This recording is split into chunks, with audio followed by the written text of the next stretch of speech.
कम करो, क्योंकि हमारा सिचुएशन जो उस समय था विद्या जी ना, जो आज पाकिस्तान के इकोनॉमिक और फाइनेंस सिचुएशन है, लगभग वही स्थिति थी कि हमको सोने गिरवी रखने पड़े थे, आईएमएफ के पास जाने की नौबत आ गई थी उसी कांग्रेस के शासनकाल के कारण, क्योंकि हिंदू ग्रोथ ऑफ इकोनॉमी थी, भारत की हालत खराब थी, एक कमजोर देश हो गया था जिसको चारों तरफ से पैसे चाहिए थे, इकोनॉमिक रिफॉर्म करना था। तो उस समय निश्चित रूप से जो ये हुआ, उस समय भी सवाल उठे थे कि इस लेवल तक नहीं होना चाहिए।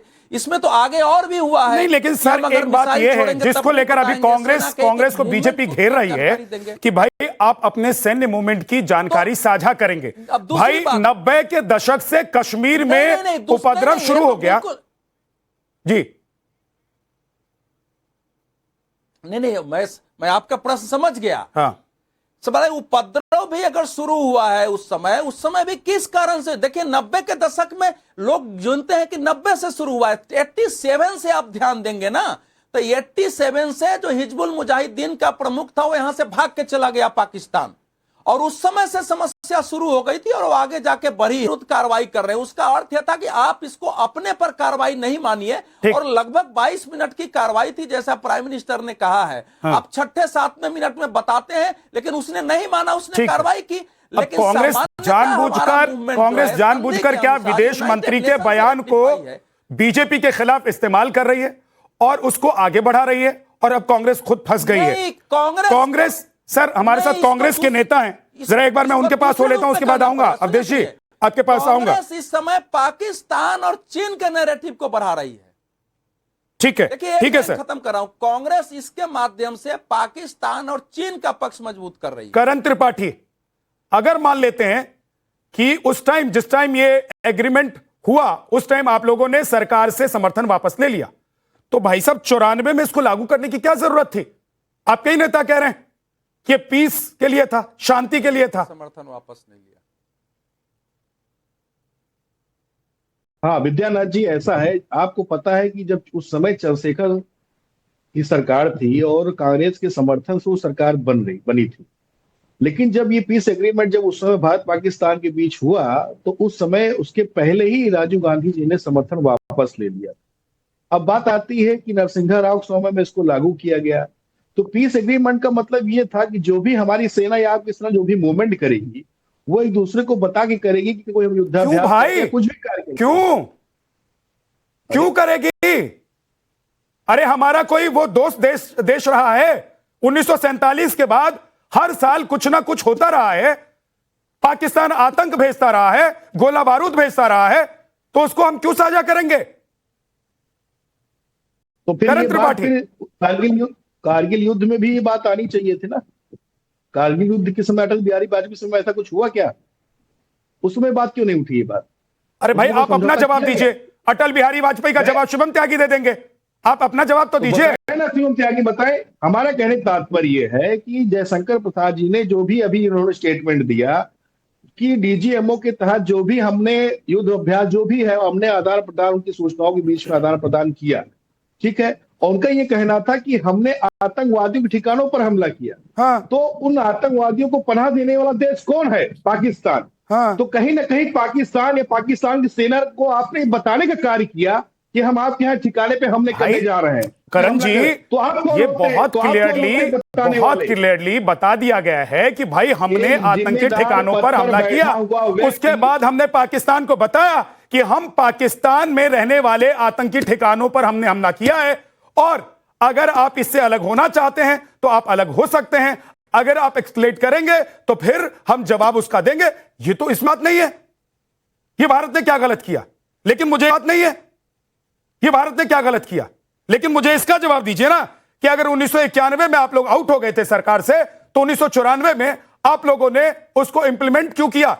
उस समझौते का इंप्लीमेंटेशन क्यों हुआ? कौन सा पीस समझौता कर रहे थे आप लोग? कौन से मित्र देश के साथ आप लोग बैठकर यह साझा कर रहे थे कि भाई साहब उधर आप लोग एक कदम चलेंगे तो हमको बताइएगा और इधर हम एक कदम चलेंगे तो आपको बताएंगे? विद्यानाथ जी, उसमें पीस एग्रीमेंट में यह तहत हुआ था कि जो भी मूवमेंट हमारी है आपकी सेना करेगी उसकी जानकारी दूसरे को दी जाएगी। क्यों? क्योंकि बॉर्डर का मामला है। क्यों? मेरी बात सुनिए। क्यों? बॉर्डर का मामला है, इसलिए बात की जाएगी कि आप जो भी आदान प्रदान होगा सूचनाओं को आदान प्रदान हम करेंगे। ठीक है, आपकी शिवम सेना, त्यागी। हमारी सेना जो भी मूवमेंट करती है। शिवम त्यागी जी, आपको आवाज आ रही मेरी? जी। देखिए, सिर्फ इतना ही नहीं है। सबसे पहले एक चीज कहना चाहता हूं कि 1991 में जो चंद्रशेखर जी की सरकार राजीव गांधी ने गिराई थी, वो क्यों गिराई थी? वो इसलिए नहीं गिराई थी कि ये जो अग्रीमेंट है, ये अग्रीमेंट हो रहा था। वो इसलिए गिराई थी क्योंकि चंद्रशेखर जी राजीव गांधी जी के घर में जो है कुछ लोग घुस गए थे, कुछ पुलिस वालों का घुसना हो गया था, जिस वजह से सिक्योरिटी थ्रेट बताते हुए इन्होंने चंद्रशेखर जी की सरकार गिरा दी थी। इस वजह से तो नहीं गिराई थी कि पाकिस्तान से कोई अग्रीमेंट हुआ है। इस अग्रीमेंट को लिस्ट किया 1992 में। एग्रीमेंट बाद में हुआ प्लीज था, बीच में नहीं, एग्रीमेंट आप बाद इनको में हुआ रोकेंगे? था। प्लीज आप इनको रोकिए। एग्रीमेंट बाद में 1992 हुआ में, प्लीज आप रुकिए ना। 1992 में वो फिर मामला यूनाइटेड नेशन में लिस्ट हुआ। 1992 में फिर उसको 1994 में फिर उसको लागू किया। इतना प्रेम पाकिस्तान से। और ये एक हिस्सा नहीं है। एक और कॉन्टेक्स्ट में इसको देता हूं, एक और विषय आपको बताता हूं। 2008 में आतंकवादी इस देश में हमारे 166 लोगों को मार के जाते हैं, और 2011 में कांग्रेस की सरकार जाकर पाकिस्तान को मोस्ट फेवर्ड नेशन का खिताब देती है, यानी कि बिजनेस करने के लिए सबसे मुफीद मुल्क, सबसे बेहतर मुल्क, मोस्ट फेवर्ड। जबकि पाकिस्तान ये हमें नहीं देता। पाकिस्तान ने ऐसा कोई तमगा भारत को नहीं दिया कि भारत भी मोस्ट फेवर्ड नेशन है, नहीं। लेकिन इनको इतना प्रेम था कि मोस्ट फेवर्ड नेशन का तमगा जो है पाकिस्तान को दे दिया। मतलब सारी जो हमारी सेना की मूवमेंट है वो भी उनको बता दो। इस देश का मोस्ट फेवर्ड नेशन जो है बिजनेस के लिए पाकिस्तान है, ये भी उसको बना दो। वो हम पर आतंकवादी हमले करते रहे। पाकिस्तान से इतना प्रेम, और अब विपक्ष में भी बैठे हो तो उन्हीं का बैंड बजा रहे हो, उन्हीं के बीन पर नाच रहे हो, ये पूछते हुए कितने एयरक्राफ्ट गिराए, क्या गिराए, हमें जवाब दीजिए। जो आतंकवादियों को जवाब चाहिए वही राहुल गांधी को चाहिए, वही पाकिस्तान की सरकार को चाहिए। करण, आप जवाब देना चाहते हैं? इतना नहीं होना चाहिए। जवाब देना चाहते हैं 30 सेकंड, नहीं तो फिर मैं जाऊंगा आगे दीपक जी के पास। जवाब क्या देंगे? है ही नहीं। सबसे ज्यादा आतंक की घटनाएं किसके समय में हुई? अरे किसी की भी समय में हुई, अरे किसी की भी समय में हुई। आज ये सवाल है ही नहीं करण जी, आज ये सवाल नहीं है। सवाल ये है कि आपने जो किया वो देश हित था या देशद्रोह था? जी, मैं बात पूरी करने दीजिए जी। सबसे ज्यादा आतंकवादी की जो घटना हुई आज तक के हिंदुस्तान के इतिहास में, सबसे ज्यादा भाजपा की सरकार में, इसको आप भी जानते हैं। मसूद अजहर मैं को नहीं छोड़ने जानता वाले कौन लोग थे? मसूद अजहर को किस कॉन्ट्रैक्ट के तहत, किसके तहत आप छोड़ के आ गए? कांधार हवाई कांड के बाद आपने मसूद अजहर को क्यों छोड़ दिया? हाफिज सईद को आपने क्यों नहीं पकड़ा अभी तक?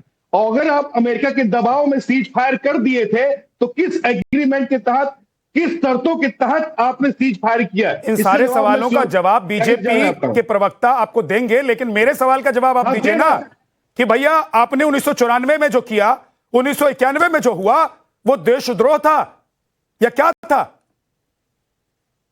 नहीं, देशद्रोह नहीं था, देशद्रोह नहीं था। ऐसा क्यों कहते हैं आप? शिवम त्यागी, शिवम त्यागी भी जवाब।